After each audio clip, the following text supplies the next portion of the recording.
didukung oleh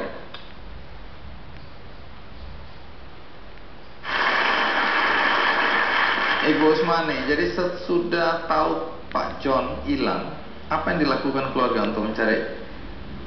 Ya mula-mula dia tidak pulang, saya pikir besok pasti pulang. Sudah waktu tanggal 24 dia nggak pulang, itu kan malam Natal.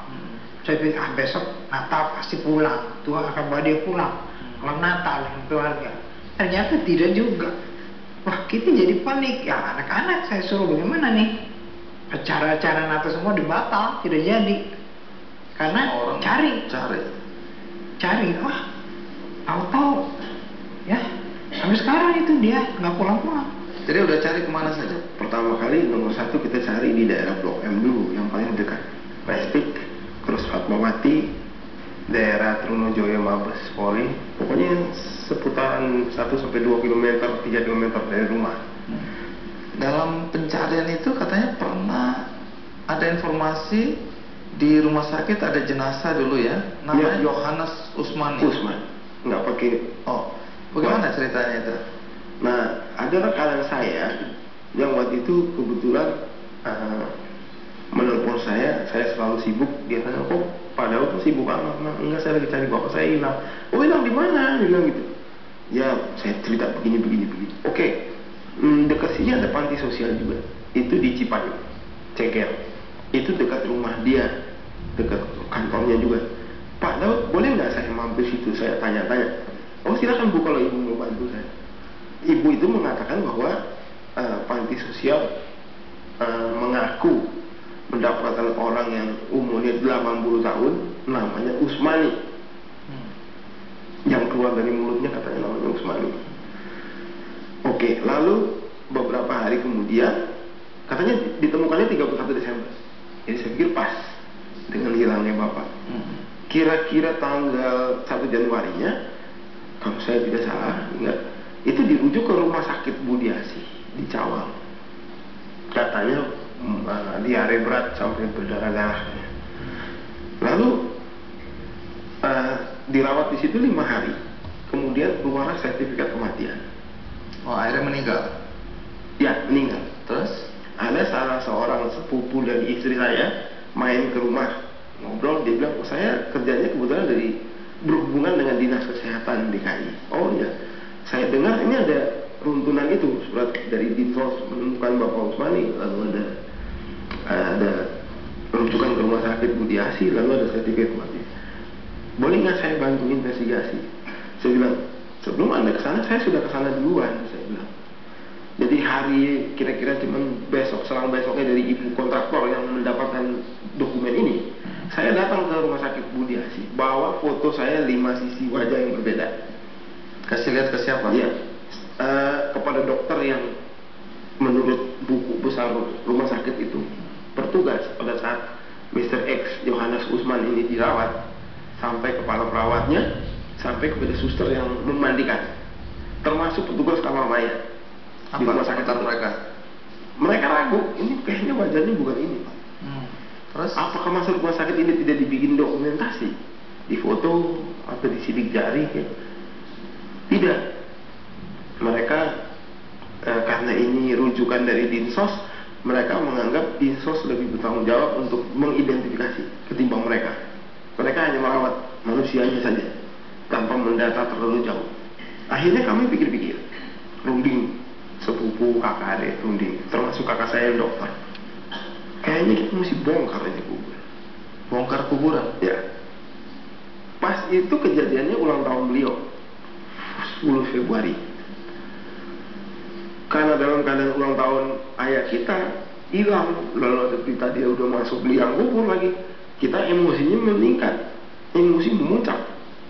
Saya bilang, nggak tunggu siapapun, hari ini siapa angkat tangan yang bersedia, ayo kita pergi ke kuburnya, data itu Serengseng Sawah. Terus kita bicara dengan kepala TPU-nya, gimana sih prosedur membuka kubur, apalagi ini statusnya Mr. X. Dari kubur Serengseng Sawah mengatakan, karena ini statusnya Mr. X dan sedang dicari oleh pihak keluarga, kami berwenang untuk membuka kubur ini. Boleh warga menyaksikan sendiri. Terus Benar digarap? atau tidak? Dengan keputusan kami yang cukup matang, kami kembali lagi 2 hari kemudian. Itu sehari setelah ulang tahun beliau. 10 Februari, 11 Februari kita balik. Oke Pak, hari ini juga setelah sholat Jumat, Bapak-bapak, saya minta kubur ini dibuka. Dibuka, itu kubur. Apa yang ditemukan? Yang ditemukan nomor 1, keterangannya ini tambah sesat lagi. Karena menurut Dinsos itu dimasukkan peti secara Kristiani. Ternyata dikafani. Terus itu kan udah berapa? 1 bulan? 1 bulan. Itu masih cukup jelas nggak? Cukup jelas. Ciri-ciri apa yang berbeda? Pesan dari ayah saya yang dokter, nomor 1 kamu lihat jidatnya dulu. Kalau jidatnya mulus, berarti bukan bapak kita. Sebab itu dibor, dibuka dari sini sampai belakang. Kalau dia sebulan sudah dalam kubur, itu akan terbuka seperti ini. Pasti. Dokter bilang gitu. Lalu kita perhatikan jidatnya. Nomor 1, jidatnya tidak seperti orang Maluku saja. Beda sekali. Rambut hitam. Padahal Pak John, Rambutnya putih dan keriting ikal. Lalu kita perhatikan bentuk bahu, bentuk dagu, bentuk pipi ini, bentuk kening. Sudah. Dagunya beda, lengannya bentuknya tapi beda. minimal sudah puas ya melihat Kita bahwa puas bahwa keterangan dari Dinsos ternyata kita punya coret. dengar-dengar keluarga juga bahkan sampai menggunakan orang pintar ya. Ya. Menurut paranormal, apa yang terjadi pada Pak John? Nomor 1, mereka hanya bisa menggambarkan posisi surrounding saat itu dia berdiri. Dia tidak bisa sampai persis sekali, tidak bisa. Tapi kesimpulan dari paranormal apa? Masih hidup atau Masih hidup. Masih sampai hidup? saat ini, iya. terus di daerah mana? Terakhir saya komunikasikan di daerahnya Surade, Kecamatan Sukabumi. Dalam Selatan sekali. kondisi seperti apa? Saat ini dikabarkan sakit. Paranormal bilang bahkan naik kursi roda gitu, betul? Ya, betul. Tapi sudah pernah dicari di ubek-ubek di daerah Sukabumi. Saya sampai ke Pelabuhan Ratu, saya tanya dengan para tukang ojek, petugas di terminal. Mereka semua memang mengatakan, oh iya berapa hari yang lalu beliau ada di sini, pergi berdiri di depan rumah Hotel Samudra Beach. Dulu waktu masih muda memang kita suka diajak ke sana. Jadi memori dia tuh balik ke belakang, ke masa mudanya dia. Nah, Ya. pada saat keluar dari rumah yang terakhir, Ya, itu bawa KTP, bawa dompet, bawa itu bawa tidak bawa. tidak bawa apa-apa. Karena KTP-nya rasanya Masih sudah ada. hilang. Dia hilangkan sendiri ya, dia lupa taruh di mana, hilang. Kalau dilihat ini kan dari Desember sampai sekarang hilang. Keluarga masih terus berusaha mencari. Masih. Ya masih. Jadi belum pasrah, ya sudahlah mau cari di mana. Enggak, Terus Pak. Tetap. kalau ada yang nonton acara ini, bisakah kembali disampaikan ciri-ciri dari Pak John ini apa ya? Nomor 1 itu parut di dahinya. Di dahinya ini ada Iya. bekas luka atau Bekas luka, ya. operasi nih. Iya, Terus rambut putih. putih.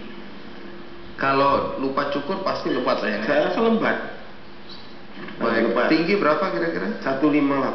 158, berbadan kurus. Iya. Terakhir berbaju oranye ya, Iya. dan putih. Nah, harapan dari keluarga sendiri apa nih sekarang ini? Nah, kami sebagai pihak keluarga sangat berharap bagi pemirsa Kick Andy ini, bagi yang melihat dan memang mungkin memelihara atau tahu keberadaan dari ayah kita saat ini, saat acara ditayangkan, mohon untuk bisa menghubungi. Contohnya mungkin paling dekat adalah pihak yang berwajib, kepolisian, atau mungkin kepada studio Metro TV, atau mungkin kalau studio Metro TV mengizinkan, ya telepon kepada kami. Baik, Bung Daud, terima kasih ya. Terima kasih Bu banyak. Usmani, terima kasih sudah mau berbagi cerita dengan kami yang ada di sini. Dan Yadin